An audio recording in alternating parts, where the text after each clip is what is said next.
देशात पुन्हा एकदा कोरोना रुग्णांच्या संख्येत वाढ झाली आहे. कोरोनाच्या नव्या विषाणूचे रुग्ण वाढत चालले आहेत. त्यातच आता नाताळ सणानिमित्त सुट्टी लागल्यामुळे राज्यातील सर्व मंदिरांमध्ये मोठ्या प्रमाणावर गर्दी वाढली आहे. यावर खबरदारीचा उपाय म्हणून शिर्डीच्या साईबाबा संस्थानाच्या दर्शन रांगेमध्ये भाविकांना मास्क लावणे सक्तीचे करण्यात आले आहे.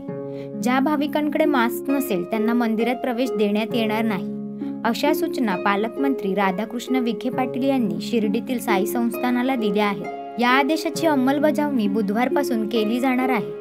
आता दर्शनासाठी येणाऱ्या ग्रामस्थांना आणि भाविकांना मास्क वापरणं बंधनकारक असणार आहे.